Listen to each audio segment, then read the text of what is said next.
Hi, true avatars, and welcome to your weekly queer video game podcast. This is episode 63, and I am your host, Zoe Wild. I'm a transgender and bisexual woman, and my pronouns are she, her. So, this week is a little bit different. The year is winding down. Things are getting busy. You know, it's the holiday season. And I have a busy week coming up. So, I actually have a pre-recorded interview with the developers behind Band Together, Unquiet Games, that you'll hear for this episode. There won't be any news. There won't be any queer game of the week. No main segment. Like, the main segment is the interview. And that'll be the focus of the entirety of the episode. I just want to give you a quick update for anyone who listens weekly, or anyone who's like, just hey, what's going on with the podcast? There probably won't be any major headlines, from like regular news that I find online, until the new year, just the way the holiday season is going to be going for the podcast and the episodes I have planned. It's basically going to be the Game Awards, which we will cover news and the awards and stuff like that. And then, after that, there'll be a couple episodes, recapping the year and then looking forward to 2026. So I'll probably be back in January with like a catch-up episode, that has all the headlines from December that aren't Game Awards related. And I guess unless some like really major news breaks and we like absolutely have to talk about it, which let's hope not, right? Because it's usually never good news when that happens. Anyway, but please, stick around for the rest of the episode because we're about to jump into the interview with the developers behind Band Together, Unquiet Games. Hi, true avatars! Today we're going to be talking about an upcoming queer game called Band Together, and that's banned as in banned books, which is quite a hot topic these days with the media landscape shifting more and more towards censorship. Band Together is a 3D first-person exploration-based puzzle game, which many are now calling a Metroidbrainia, in which you play as Ruby, a trans person exploring the library at night in search of a large number of missing queer books. Back in episode 53, when I covered the Queerness in Games conference, QGCon, I talked about the demo I played and the conversation I had with the game's two wonderful developers that make up Unquiet Games, which I love the name, by the way. I highly, highly recommend going back to check out that episode, but don't worry, I'm going to give you the Sparks notes, so to speak. The demo I played was about 20 minutes long and seemed to take place right at the start of the game as Ruby, a journalism major, tries to find her way into her college library. There is a lot of backtracking and investigating as you explore and look for hidden entrances. The element I found most interesting was that you carry a journal with you that keeps track of your progress and your objectives. You were given a red heart sticker inside this notebook to paste inside it next to different paragraphs that Ruby has written, which, depending on the paragraph that you've chosen, changes the way that Ruby views the outside world, ultimately allowing you to find different clues and solve puzzles in that way. The puzzles I did find challenging, but not too difficult, and I always felt clever when I solved one, especially since in-development games don't have IGN walkthroughs, which I definitely never used when I got stuck in Zelda, by the way. Band Together is currently in development for PC with a release window of Q4 2026. Speaking of the two wonderful developers, though, from Unquiet Games, they are both joining me for today's episode. I'd like to introduce Elana Bogdan. Elana is a queer game developer whose pronouns are she, her. Elana is the lead technical designer at Unquiet Games. And of course, we also have Nat Mesnard, a queer and non-binary game developer whose pronouns are they, them. Nat is a lead narrative designer at Unquiet Games. Hi, how are you both doing? Hi, I'm great. Thanks so much for having us on the podcast. Yeah, same. I have been so excited for this since we spoke at QGCon months ago now at this point. It was exciting to connect with you at QGCon and realize that you had already heard about our game. You were already following our development. That was really awesome, and it was so lovely meeting you. Yeah, it was lovely meeting you both, and not only did, I think I said this in the episode where I talked about your game, but not only did we have a conversation, I get to hear what you said, but you also let me ramble a bit too, which is always nice. So it's great. Not that devs don't normally do that, but it's always nice when I get to monologue too, so people like to talk about themselves, and that goes true for the interviewer as well. So for sure. But no, I really enjoyed playing your demo. I really appreciated that I got to play it there. From the moment I heard about it in the Press Gate of Play showcase, I believe is where I saw the first trailer. And I was immediately hooked. That was the standout trailer for me there were so many queer games in that showcase, obviously, but that for me was the standout. And I said this in the podcast as well, but as soon as I saw that your game was on the list of games being demoed at QGCon, I booked my ticket that much faster. So, but let's break the ice a little bit, and I wanted to ask if either of you have a favorite video game and what that is, and maybe why that is. That is a great question, and I was like, oh, we're probably going to say the same thing, because there are many video games to bring up, and it would, I could go into all the eras and all the specific genres, but the one that always comes to mind for me is Outer Wilds. And Ooh, yes. Elana, I don't know if that's what you were bringing also as your favorite, but it's basically just like the most epic experience I've ever had playing a game in terms of how I just emotionally felt at the end of it. And it's so borne out in the gameplay in an amazing way. It's like, I wish I could go back in time and not have played it so I could experience that again.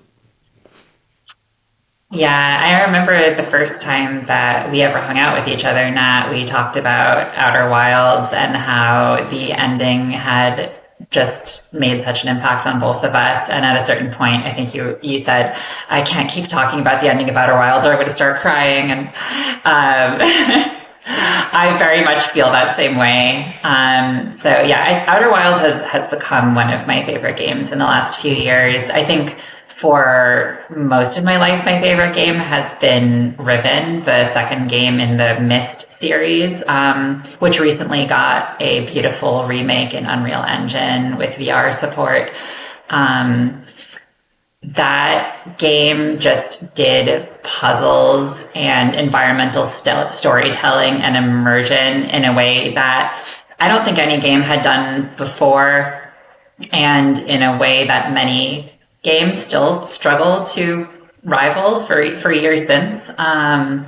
It's just a game that has such a great harmony between the puzzles and the narrative. They feel so organically integrated, and everything exists for a reason and makes sense in world.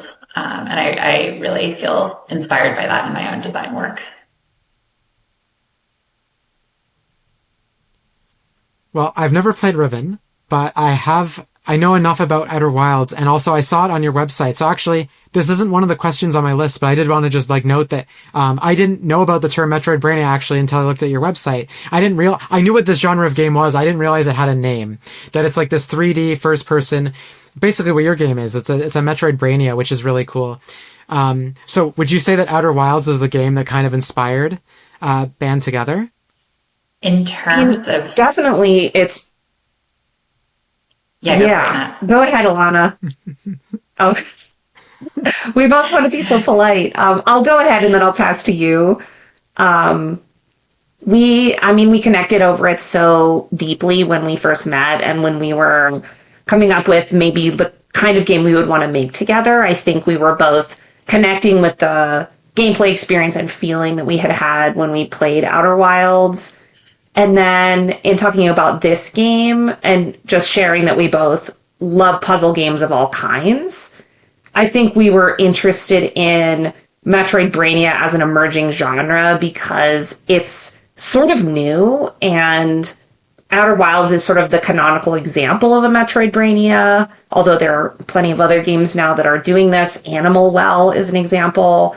So I think we were like, can we make something that falls within this kind of constellation of games that are being made right now and push the envelope a little bit of puzzle games instead of doing the kind of tried and true 3D first person puzzler stuff, which I also incidentally really love and can't get enough of. But we wanted to be experimental a little bit, I think.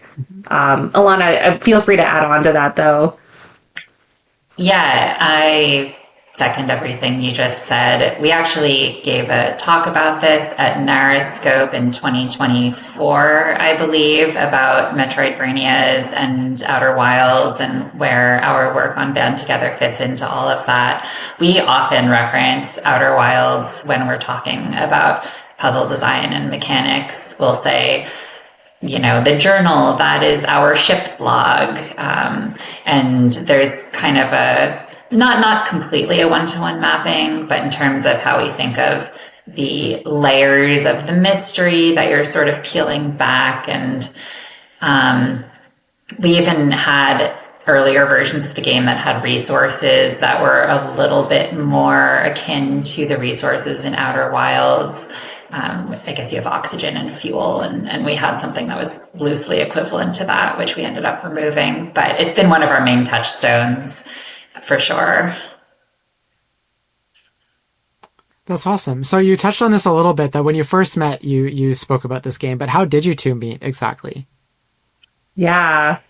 So It's a good story. I mean, I used to teach classes online, and Elana actually wanted to take one of my classes. And what I teach is very much on the side of interactive fiction and narrative design stuff. I was preparing to teach a big year-long class that was like an interactive fiction incubator. And I'd gotten this creative writing platform that mostly had classes in poetry and fiction to let me teach this. And we were laying the groundwork for getting together a community of people that were going to work on a major narrative games project over the course of a year. And then right before it started, the billionaire who was basically the funder of this was like, just kidding, I want to do something else with my money. And the whole thing closed. And I was like, oh my God, why? And then I tried to find all the people who had been my students or who were wanting to join that class. And I'm just really lucky that we found each other, and Elana was also proactive about reaching out. It was very nearly you messaged me on Twitter, I think. Yeah, it was very nearly a missed connection because I think you had responded to an email from me and it went into my spam filter somehow, which unfortunately also happened with you, Zoe. So I need to figure out what's going on with my spam filter. But I just figured that Nat was not interested in connecting once the class fell through. I don't even know if I realized the class had fallen through. I think I just thought it was at capacity or something. And then I saw that Nat had tweeted about what happened with the class and said, feel free to slide into my DMs. So I went ahead and did that. And then it turned out that Nat had been waiting to hear from me all that time. And we finally connected. And I'm so glad that we did. That's so wonderful. Some of the best connections I've made have been through sliding into someone's DM, so I feel that. I mean, it was really the era when that could happen on Twitter still, So it was still making friends in social media era of life, which is crazy to think about now. That's true. So it sounds like if Outer Wilds is the game that you spoke about, this is probably, I can probably guess the answer, but is Band Together your first game together? It is our first game that we have collaborated on as a team, as a studio. The current version of it that we're building in Unity is not the first version of it that we made. We did make a pretty complete version of the game in another smaller game engine called Bitsy, which at this point feels like it's kind of its own game. We've departed a bit from what we did with that engine now that we've got new tools that we can work with and more complex game mechanics. But I'm still really proud of the work that we did in Bitsy. It was about a 45-minute game or so, which is very short, but for a free Bitsy game with that tiny game engine is actually, I think, pretty substantial. And it was a great proof of concept for the game, but also for our collaboration. Mm-hmm. Yeah, we went really hard with that game. I teach with Bitsy, and I'm pretty familiar with it as an engine because it's a great engine to learn to make games. And we were like, cool, let's just make it do what we want it to do. And Elana hacked the engine, which is actually pretty normal in the Bitsy world. There are lots of forks of the base Bitsy engine. But then Elana, we were forking and adding all of these really cool additional functionalities that we would just need for things we wanted to do in the game. And we ended up making this thing that if you don't know what Bitsy is, you would look at it and be like, oh, this is cute. But if you've actually used Bitsy and you play that game, people who are Bitsy people are like, oh my God, how? And we're like, a lot of work. So it was fun, actually. It was very niche form of being hardcore. But honestly, what I would say about that game was I think we felt excited about continuing because, at least from my perspective, some of the people who played it were just describing the emotions that came from it, of it being melancholy and hopeful and moody and mysterious and kind of heartbreaking. And we got all this like positive feedback of how people felt in experiencing this story. And I was like, okay, we don't know exactly what we're doing in Unity, but I feel like we can translate that because there's something there. Yeah, for sure. Yeah, the characters we have largely kept the same. The overarching narrative beats, I think, will be very similar, but different puzzle design and a few additional background characters. But yeah, I know that Fitzy game made me feel things, and one of our goals for it was to make a game that makes you feel things, that maybe makes you cry, and I think it really had that emotional quality to it that we're trying to preserve. That's awesome. So I guess this is a great segue, actually, because I'm curious. Like, obviously you wanted to make a game that spoke to people and resonated with people, but why this story? Like, why banned books? Like, why this game right now? Yeah, I'll start out speaking to that just a little bit. I have always wanted to make games for social impact, games for change. I had the opportunity to work a couple of years at the Games for Change Festival in New York City, where you can meet all kinds of people who are making up serious games and games that matter. And also one of my first exposures to outside the box game design was through Jane McGonigal, who was one of the people who really advanced the idea of gamification back when that was still a new idea. And she came and spoke at my college, and I got to do a workshop with her. So I've been inspired for a long time about games as art and art as a vehicle for social change. And the connection to book banning, I mean, obviously it was something that was already near and dear to our hearts as a social issue, just as you know, queer people, as trans people, like that was an issue that was important to our studio.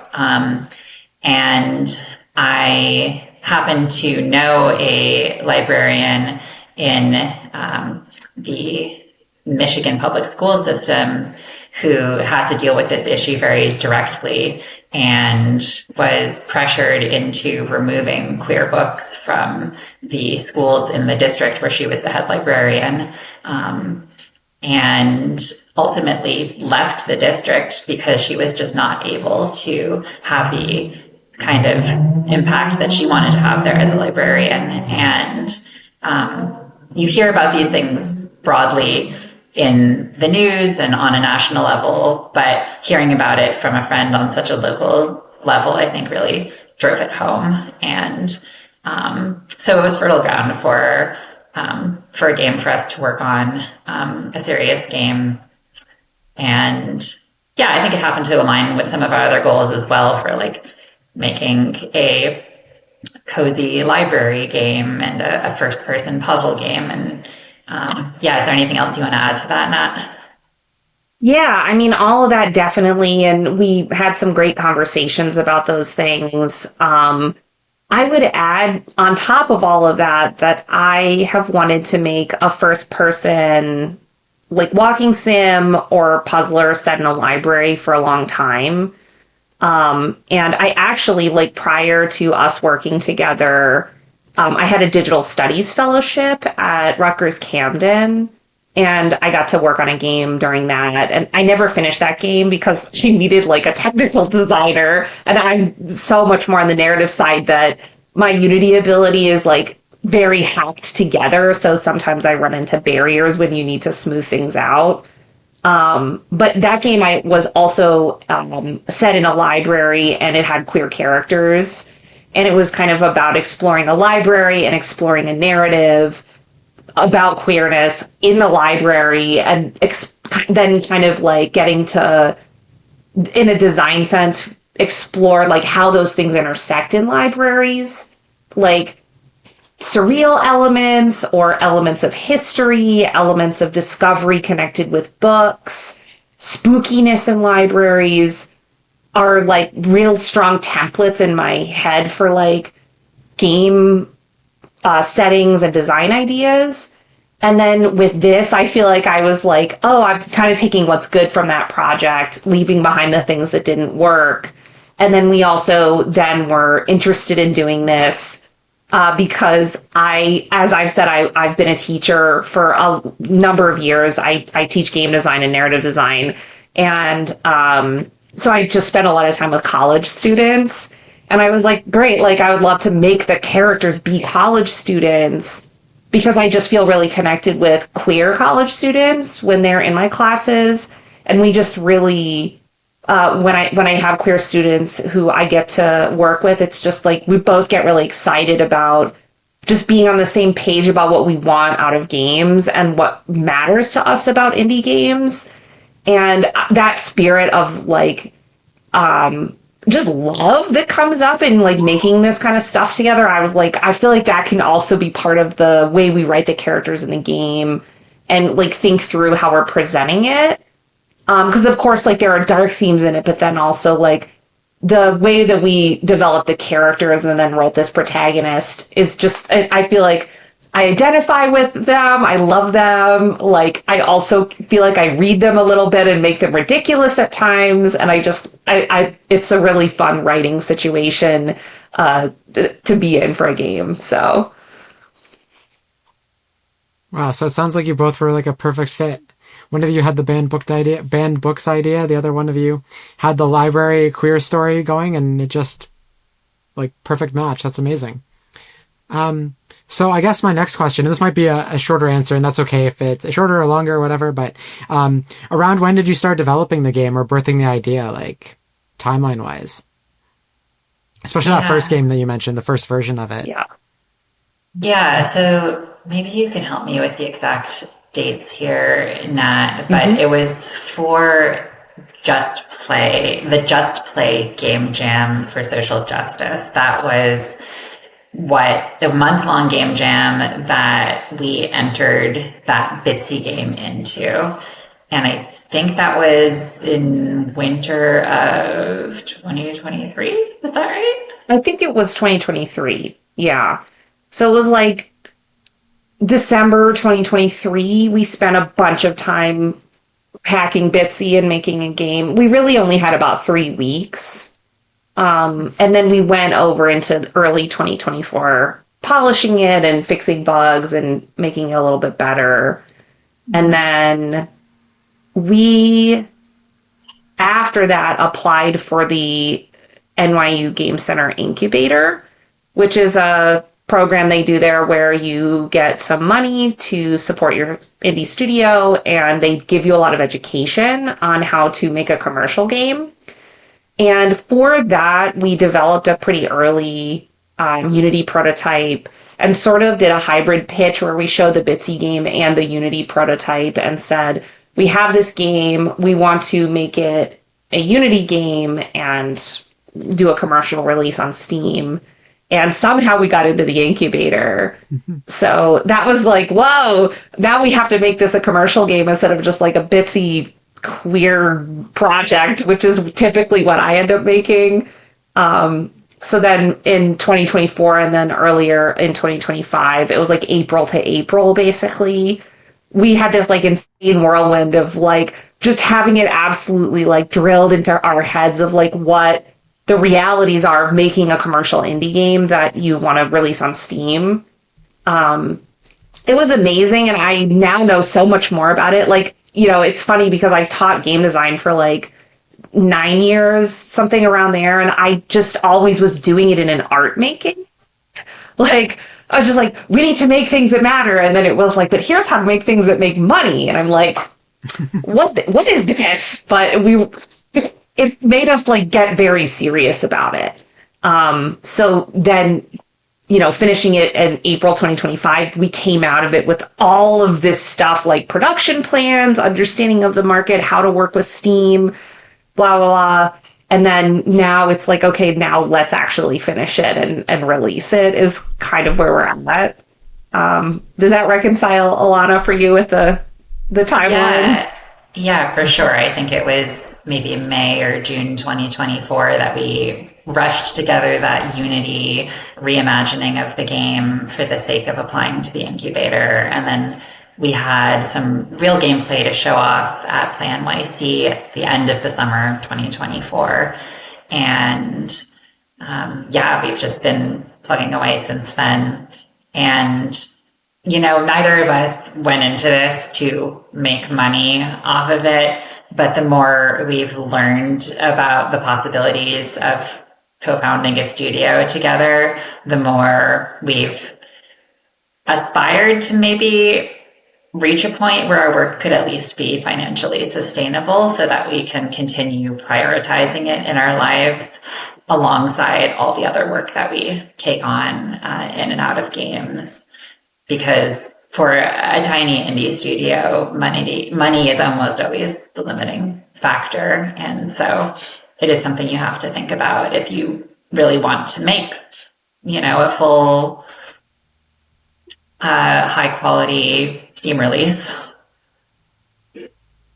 Yeah, no, that's completely valid. I wish, I'm hoping one day to get the podcast to the point where it can also hopefully sustain itself too, because then once, like a lot of people might say, well, you're sacrificing the art for the money aspect, but the money aspect is in there so you can keep telling the stories that matter. Exactly. So I find that quite commendable, whereas some people might find it a little distasteful. I disagree. I think anyway, I would get on a soapbox about that, but I want to talk about, I want to talk about book banning though, because when in 2023, this is pre-Trump, and this is just a little warning for listeners and the audience of the podcast is we're going to be a little bit political about this because book banning is inherently a political thing. So we might be talking about things like Donald Trump and the current, American government / regime, however you want to refer to it as. But in 2023, I remember in December 2023 thinking there's no way this guy gets reelected. There's no way. We were seeing little bits of fascism here and there, mainly in the UK, almost more so than the US.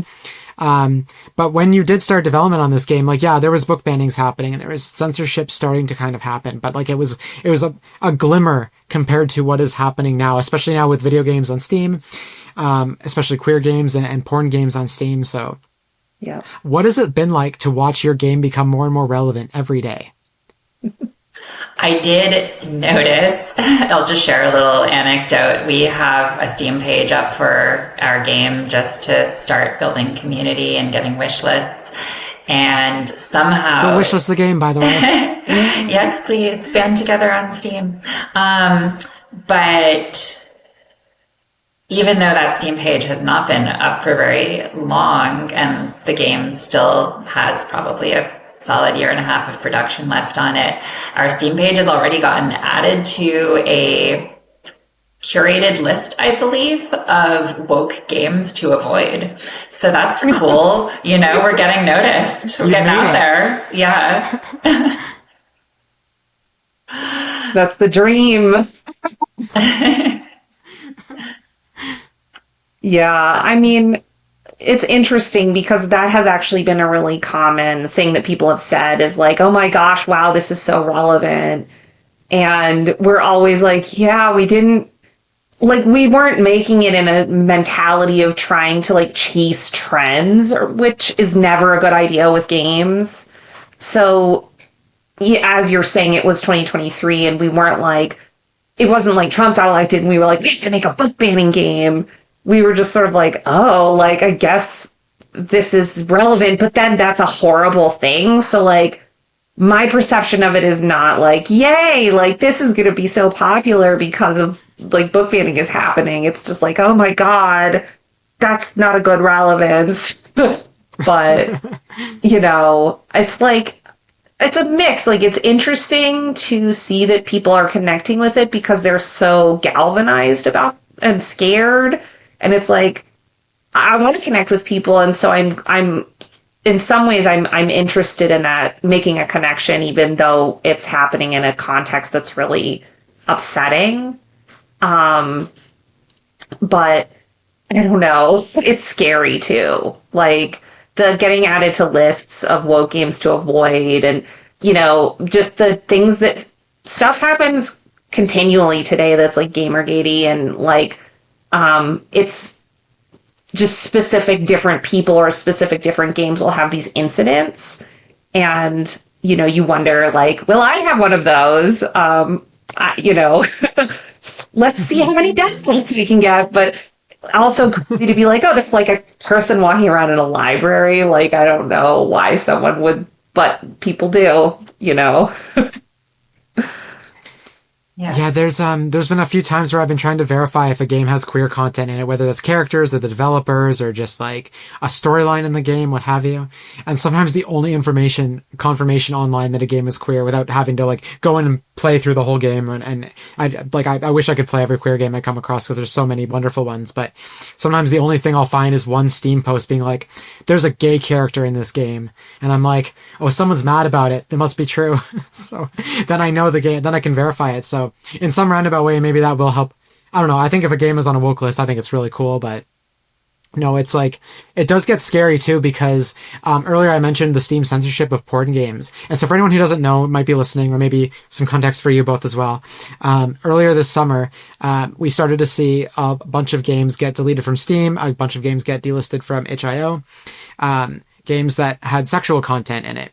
Not necessarily queer, although generally the slippery slope is that they start with, sexually explicit content. And that usually the next step on that slippery slope or what have you is generally queer games, because then suddenly, queerness equals sexual equals bad. And then even if there's no sexual content in it. So I'm curious, because we were talking about the horrifying aspect of this too, right? Like it's funny to like nervously chuckle about all this, but realistically speaking, like I'm wondering like, how do you feel about this rise of fascism and what it might mean for your game possibly getting delisted in the future, or possibly not even being able to release because there won't be a platform that will support a game, even if there's no sexually explicit content in the game? Yeah, like on the one hand, no, our game doesn't have sexually explicit content. We don't intend for it to. I think we do want our game to include a younger audience in its demographic. It's not a game for kids, but it is something that we think could connect with teenagers. And we want, we don't want to create a super mature R-rated game. At the same time, those stories I was mentioning from my friend who's a librarian in Michigan, the books that she was pressured to remove from the shelves were being called sexual and being called pornographic. They just had queer characters in them, people who acknowledged their queer sexuality. And because queerness is a sexuality, then the right likes to link that to sex and try to create a moral panic around it. So it's not unthinkable that games with queer characters, queer content could then get at least restricted from, people under 18 or minors being able to access them. I don't think that's the world we live in yet, but I'm certainly not placing any bets on where things are going to go.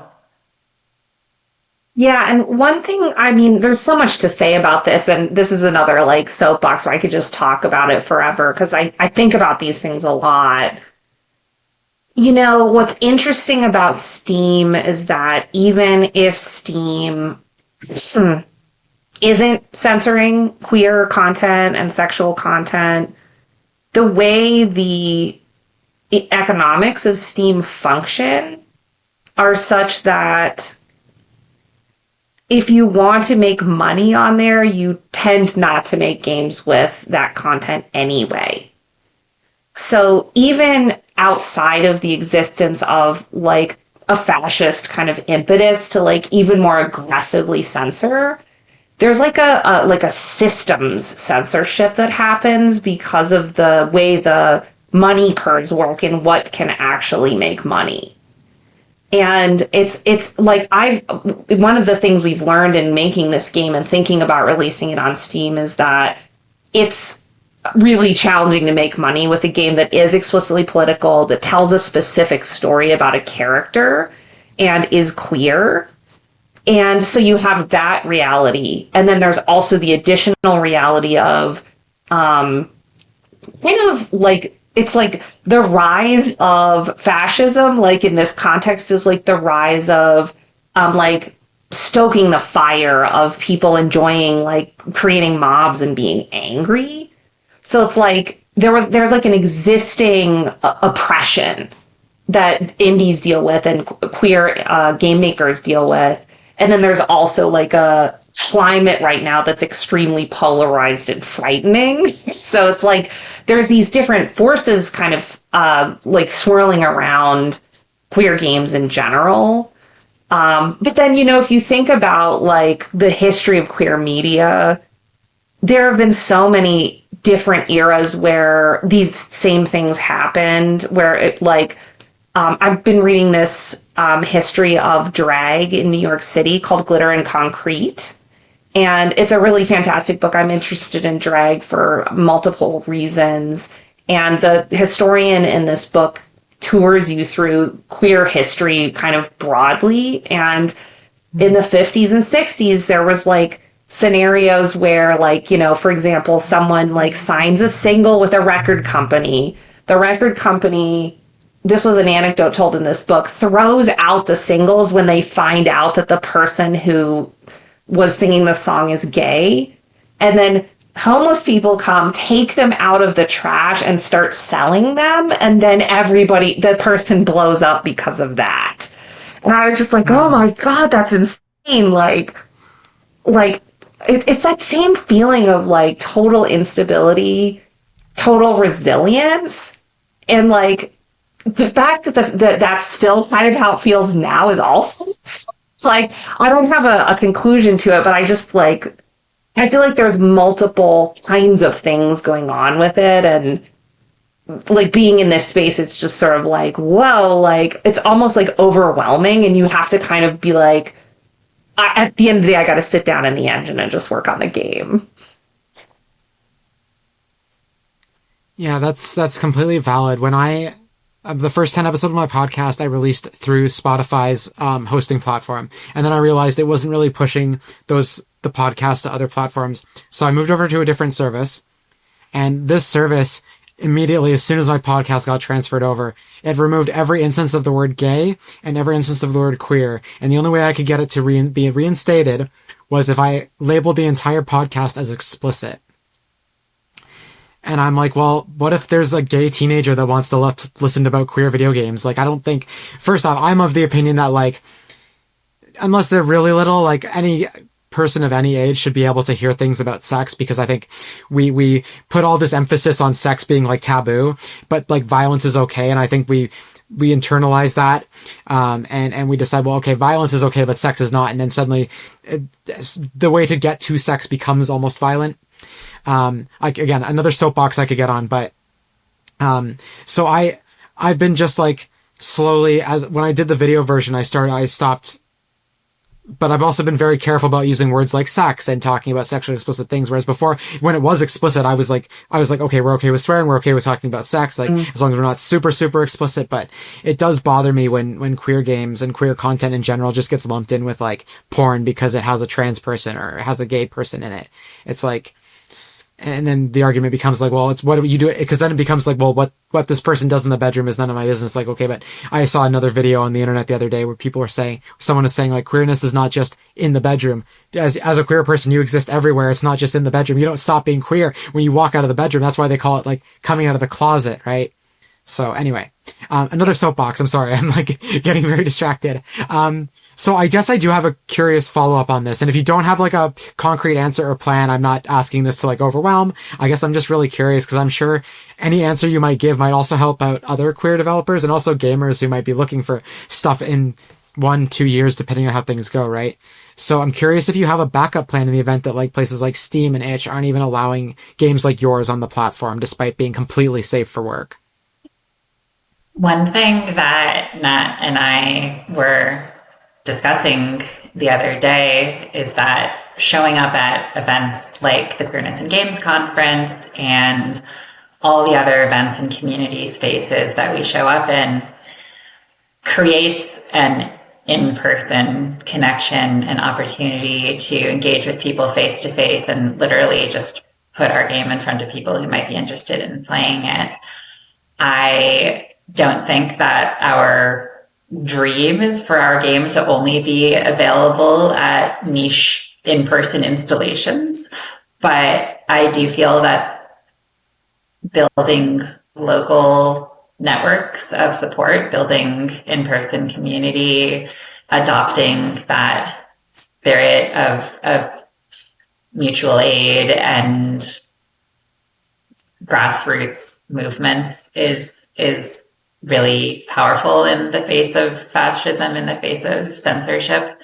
And it's something that Nat and I have been doing from the beginning. I think we could talk a lot about how we've been trying to build community in person, but it's definitely something that we care about. And is a big part of how we connected with you as well. And so we'll keep doing that. True. Yeah, I would agree with that. I think that, like, again, thinking about queer history and situations where bars and clubs would get raided and shut down, and then people would have to find other ways of being together. Sometimes that's like house parties, it's grassroots, it's underground forms of publishing.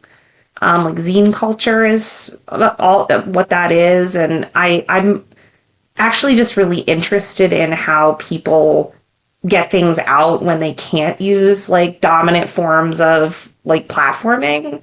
So if that happened, I don't, have in mind a specific like series of steps. Like we don't have a go bag for Steam censoring us, but I think if it did happen, I would view it as I would be so pissed off, but I would also be interested in it as a moment to live through and to like think about the communities that we're in as the sort of the grounds for creating new ways of doing publishing and platforming queer work that have to happen outside of Steam.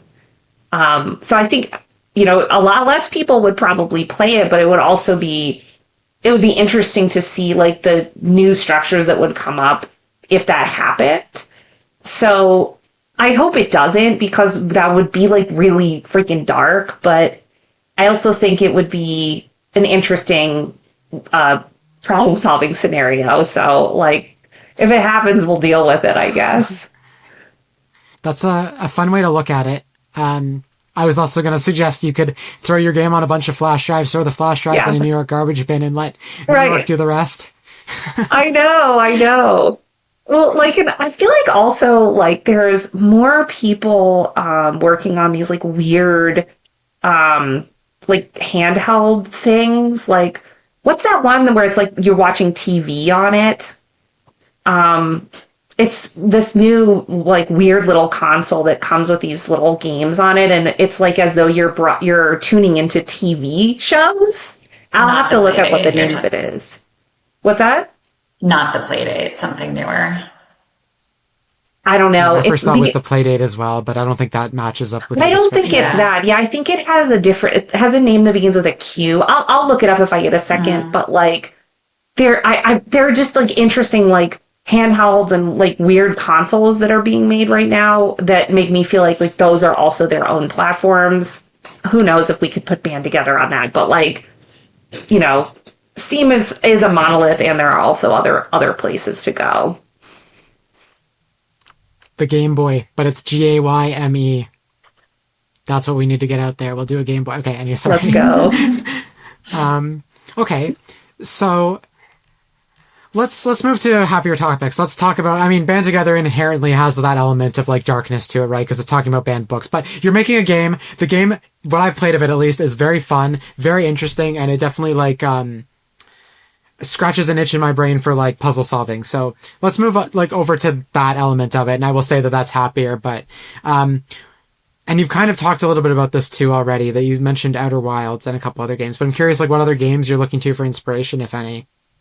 Well, one obvious mention here, which didn't exist when we started on the game, but got released more recently, is Blueprints. We have both played many hours of Blueprints, and we love the puzzle design and also the art direction of it. And we have gone through a major overhaul of the look and feel of our game to give it more of the aesthetic of a graphic novel, more toon shaded, more cell shaded. And I think that has really made a positive difference. So Blueprints, aesthetically and mechanically, is a great one. Do you want to add some other ones to the list now? I will, but I will also say that we were doing a toon shaded look before Blueprints came out, and I want to be on the record because when that released, I was like, oh, people are going to say that we were copying Blueprints, but we totally weren't. In fact, we were copying Chance of Sonar, which was already out and also toon shaded and really freaking cool looking. And then the Berlin Apartment, which is a story game that actually just released. We had the opportunity to speak with one of the main art director folks who worked on that game. And I just want everyone to know that Blueprints does have a lot in common with our game. Blueprints, I think, for me, was really useful in thinking about usability, like how the cursors function in that game, and just some like under the hood stuff of like how it feels to be in the first person controller in Blueprints has helped us have more language to talk about the problems we have with our controller and our cursor and like transitions into the UI that like nobody would even notice, but obviously we're like constantly like chipping away. Yeah, I will say, as someone who also works in UI UX professionally, I've been thinking a lot about how we can create a good interface for a first-person puzzle game, and we've had a number of other points of reference for that, such as What Remains of Edith Finch and Gone Home. Gone Home is also a great example just in terms of a queer narrative game with spooky vibes. So it's been really interesting just taking a closer look at some of these games and seeing how they all solve the same problems slightly differently. Yeah.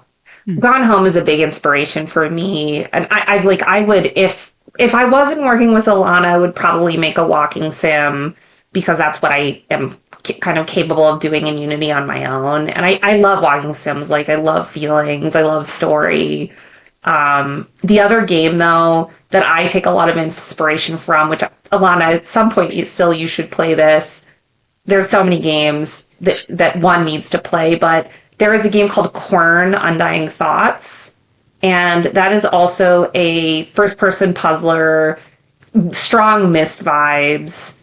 The puzzles are great. It has that weird island vibe, and there's just some really cool objects and interactions in that one. The puzzles are pretty hard, and I just loved it. I never got bored or quitty about it. Like, I just played the hours through from start to finish and was just so freaking delighted by solving the puzzles in that game.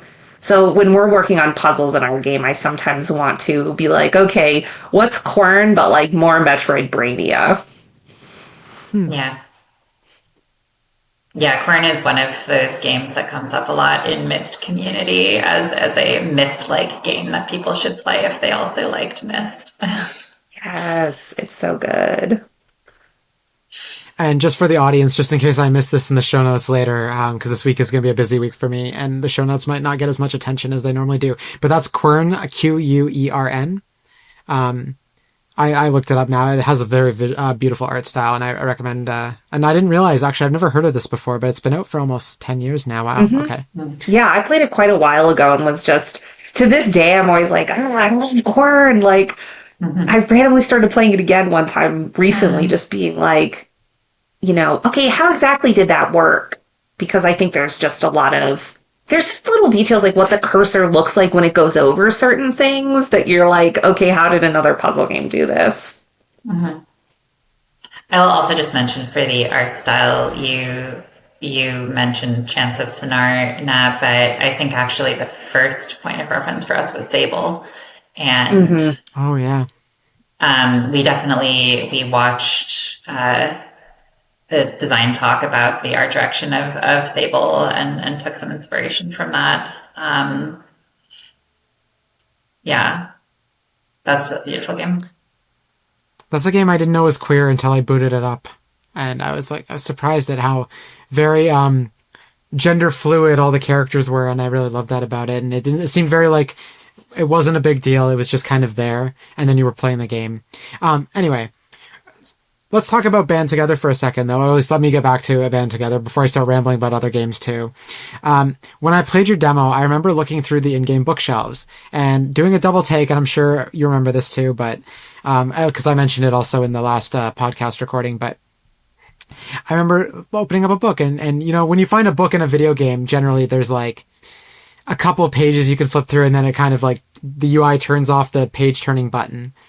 And then you kind of stop and it trails off, or you're like pull up a newspaper and like you could read the first paragraph of the article, but you can't see the rest. But in your game, every single book on every single shelf is an entire book that you can read from start to finish.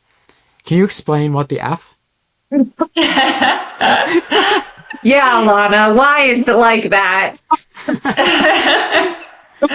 Wow, I feel like I need to justify myself. Yeah. No, I'm sorry. I should ask that very dramatically. No, I'm kidding. That was one of the big changes that we were testing out at QGCon for the first time. I think that was the first build of the game that had a full library of real books. And yeah, they were all public domain books from Project Gutenberg. We made a little utility to download those and format them for Unity. It serves a couple of different purposes. One of them is as an opportunity for puzzle design. We are still trying to crack that nut. We're still figuring out how best to build puzzles that use real books. But part of Metroidbrainia design is having large search spaces that you need to use your knowledge and insight and understanding to navigate. So if you have a library full of real books, sure, you could page through all, hundreds of pages of all the novels, and but there's probably a smarter and faster way to find the information that you're looking for. If, let's say, we have a secret note hidden in one of the books, or a book cipher that requires, counting lines and pages in a specific book. And so just having that kind of vastness to explore in the textual contents of the books creates a lot of opportunities for knowledge-based puzzles. So there is a mechanical reason for that, a puzzle design reason, but also just in terms of the themes of the game, one of our answers to how can a game fight back against censorship and book banning is to just build our own library in our game. And in our library that we control, we can have all the queer books in it that we want. And right now, only a handful of the books that we've downloaded from Project Gutenberg are explicitly queer, but in even the Bitsy version of our game, that prototype, we had puzzles that involved knowledge of queer authors and queer works. And we want to bring more of that into the library in our Unity game. And a dream of ours would be to actually partner with queer authors who would like a spotlight shown on their work. We have at the end of our demo now, you find where genderqueer has been hidden away. And genderqueer is a graphic memoir that's one of the most banned books in the US. And we would love to, work with the authors and publishers of books like that to maybe include some actual content from those books, or perhaps a call to action to buy those books or support those authors directly from the game. And so, I think one of the reasons the books in the game are real is because we want it to be a real library. Mm-hmm. Yeah, and we haven't done anything yet to do licensing or have a contract with a writer or a publisher yet. So, we may end up having to take genderqueer out, because if we're going to release it, we need to make sure we have permission to include whatever is there.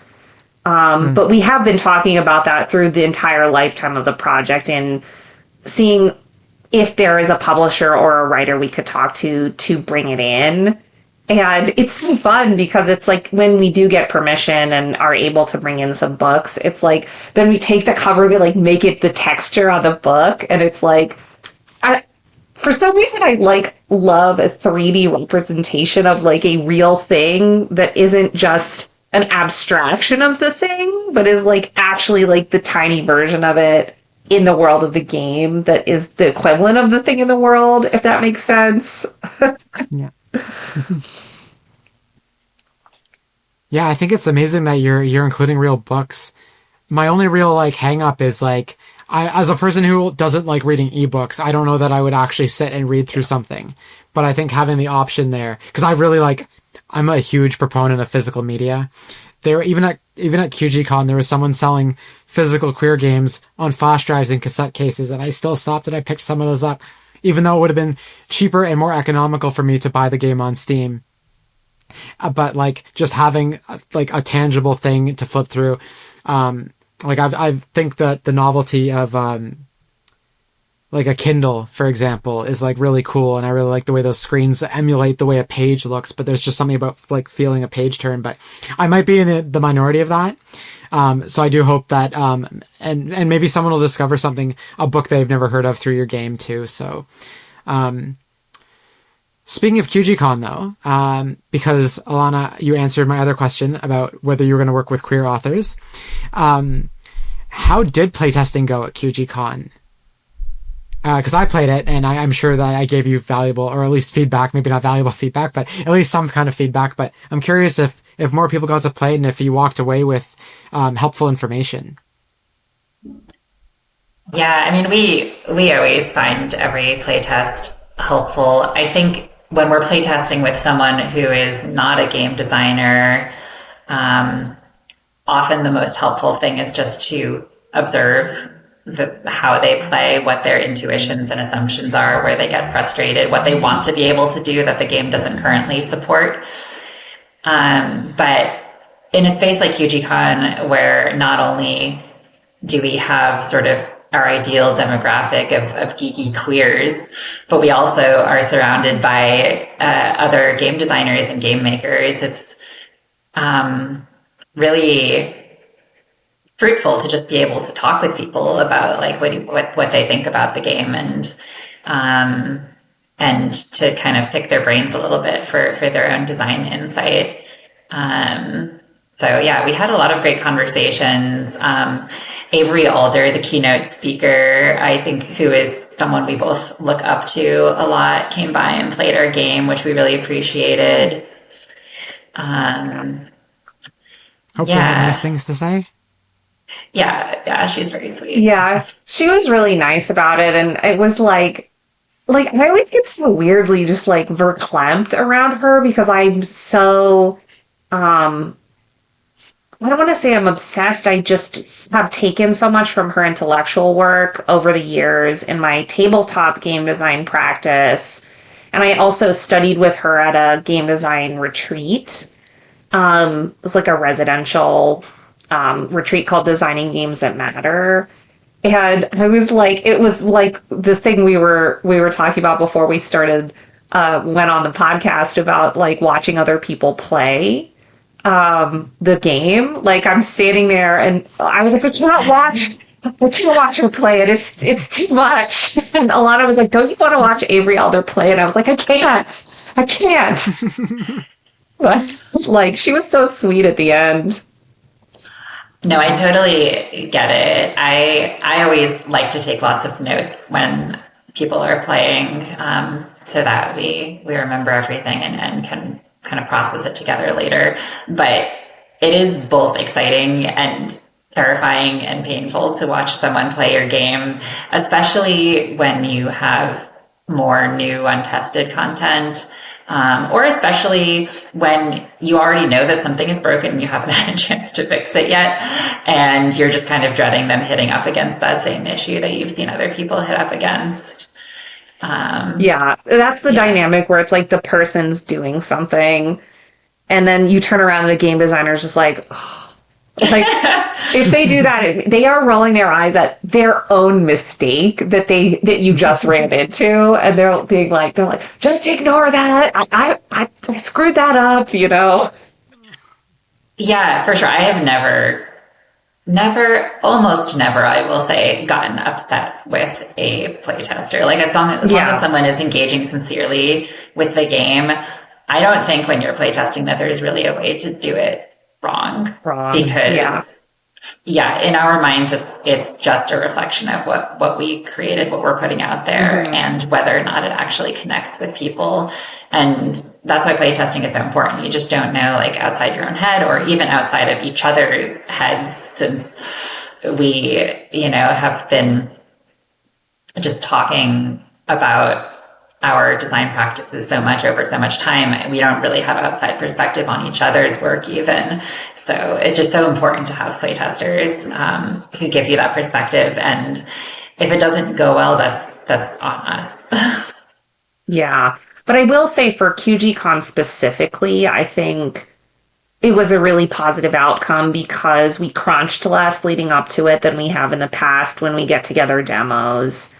And that particular demo, I think, was a lot smoother with less cognitive snags for people than ones we've created in the past.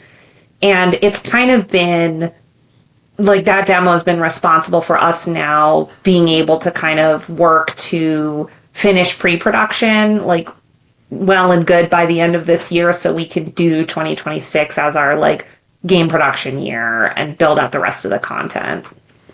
Yeah, for sure. I feel proud of what we were demoing at QGCon, and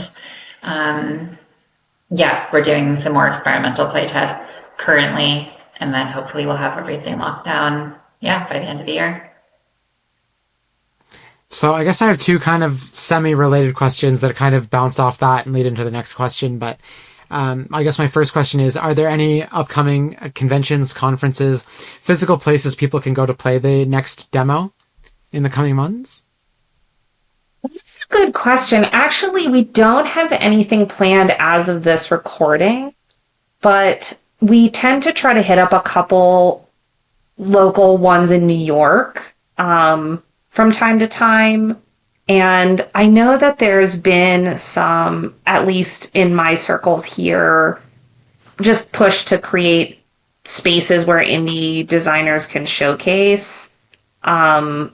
So I think probably next year in the spring or the summer, I'll probably try to showcase at least at a couple of those, especially because we'll have so much content and development done by that point. What are you thinking, Elana, in Baltimore? In Baltimore, I don't know. I'm still getting the lay of the land. Last year we did exhibit at GDC in San Francisco. We had a couple of different events that week that we exhibited at. One was on the expo floor, one was at a queer party, and I don't know that we're going to be doing that again at GDC this coming year. Probably in 2027 we will be doing that.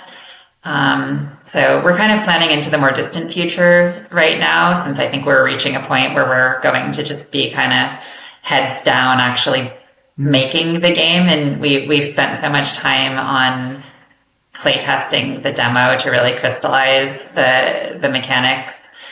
And now I think it's just like we need to make lots of content for the game. Yeah, stay tuned, I guess. We will definitely post about any upcoming appearances on our social media. Yep. Nice. Okay, so that actually does lead into my next question then. So how can gamers support Band Together as development progresses? And I will note for my audience that at the beginning of the podcast, I mentioned the release date of Q4 2026. As we can look at the Nintendos and Sonys of the world, and I always remind my listeners of this. But like, we can harp on Nintendo and Sony all day long about the release dates and not making them, because those will have huge swaths of people to shield the developers from our, antics on the internet. But when these are two, independent game developers, of course, if they don't make a release date, we go easy on them. We don't, we wait till the game is done and in the condition they want to release it in. So I do want to ask though, like, in the meantime, as you hurtle towards that supposed release date, how can gamers, support you? Yeah, well, we are on social media. Our website is unquietgames.com. So hopefully that's easy to remember. And from there, you can link to our Blue Sky and our Instagram. We are, I think, just Unquiet Games on both of those platforms. We are only posting occasionally now when I think we have what feel like meaningful updates from the studio. I think we will be posting more frequently over time, but at this point, we'd love to still have people following our accounts, and most importantly, we'd love to have people wishlisting us on Steam. I think a lot of people know now that wishlists are really critical for indie developers to have any kind of visibility on Steam. And I think the threshold for what counts as like enough wish lists to get noticed has gone through the roof. You need a ridiculous number of wish lists for Steam's algorithms to care about you. And who knows what, for queer games, if that's any different. But the more wish lists, the merrier. You don't even have to buy the game. Just a wish list would be wonderful. Totally. And I would add on to that stuff that wish listing is the most important, but we're also always open to opportunities to show it at events. And we've gotten a lot of really positive feedback when we participate in digital events as well. Like you were saying, I think when you originally saw Band Together, it was in a digital event. So just, if anyone listening to this is like, hey, like, I'm doing this thing, we're streaming queer games, we're showcasing queer games, we want to bring a bunch of developers together and show their work. We love those things and want to participate in them and support them. So folks can definitely support us by letting us know that those things are happening and letting us know how we can get involved. Also, just what you are doing right now, Zoe, by having us on True Avatars is a wonderful way to support us. And, we hope that we're, also supporting your podcast in the process. So any opportunity that people have to platform each other, I think people who are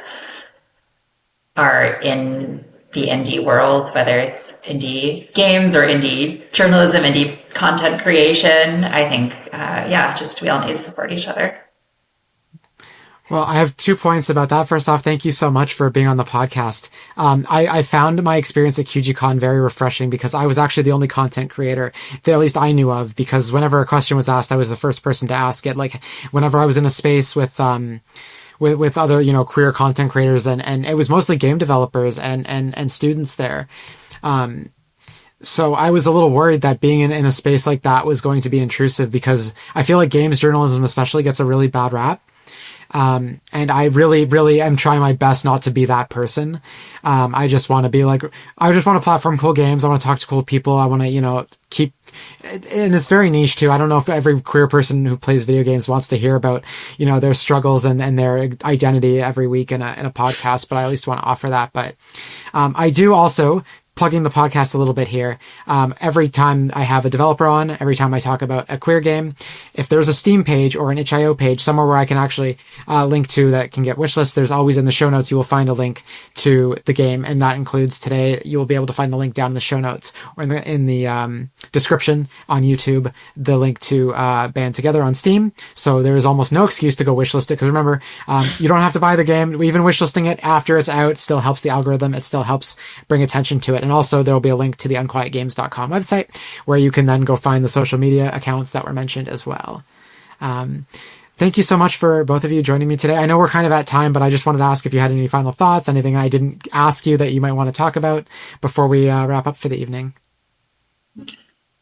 Just thank you for making a podcast that spotlights queer games. There are so many podcasts out there about game development and game design, but I think the majority of them are just cishet white guys talking to other cishet white guys.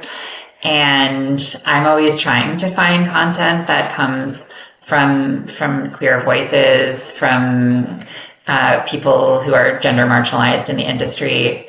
And those podcasts are always so precious to me when I do find them. So thank you for being one of them.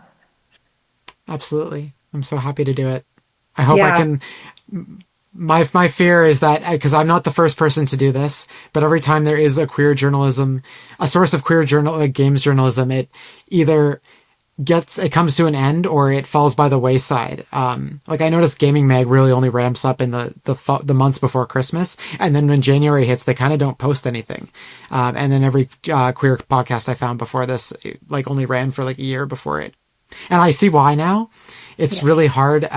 It's hard to do. I'm not even trying to toot my horn when I say that, but my first job is I'm a video editor. I don't do this. This is, we're recording on a Tuesday night because this is when we all have free time, Yeah. So anyway, but on conversely though, to take it off my podcast, but also thank you for making a game that is so relevant, and not just relevant, but also fun and engaging to play, because it's very easy to just be here's a very heavy topic that we're going to talk about in the game, but you're doing it in an approachable and an accessible way that is interesting, and also doesn't just get you thinking about the topic, but also gets your brain going with puzzles and stuff. And I think if a lot of us played more puzzle games, I think society would be a little better off, because they always get your brain thinking in a much more critical way. So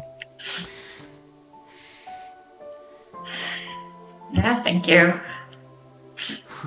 Anyway, it is 9:30 here in our time zone, and we all talked about how we had not had dinner yet, so I will free you, I'll release you, but thanks again for joining me, and I look forward to both having you back on and playing Band Together when it's ready, and if there's any conventions where I get to run into you again, that'd be amazing too. So absolutely. Yay, I hope that happens. And that just about wraps up this week's show. Thanks, True Avatars, for joining me for another episode of your Queer Video Game Podcast. By listening to the show, you are supporting queer-made content, which is more important than ever. If you want to support True Avatars, it would be really great if you could leave a comment, rating, or review on your preferred podcast platform. You can follow the show on Blue Sky, Twitter, Threads, TikTok, and YouTube under the handle @TrueAvatars, all one word, and on Facebook and Instagram under True Avatars. If you are watching on YouTube, please like, comment, and subscribe, as well as hit the notification bell so you can be the first to know when new content drops. I welcome you to check out the official website, trueavatarspodcast.com. That's all one word, trueavatarspodcast.com. On the website, you can sign up for the newsletter, where you can get exclusive news and updates on the show. Bye, True Avatars. Thank you so much for listening, and I look forward to speaking with you all again next week. Take care and stay safe.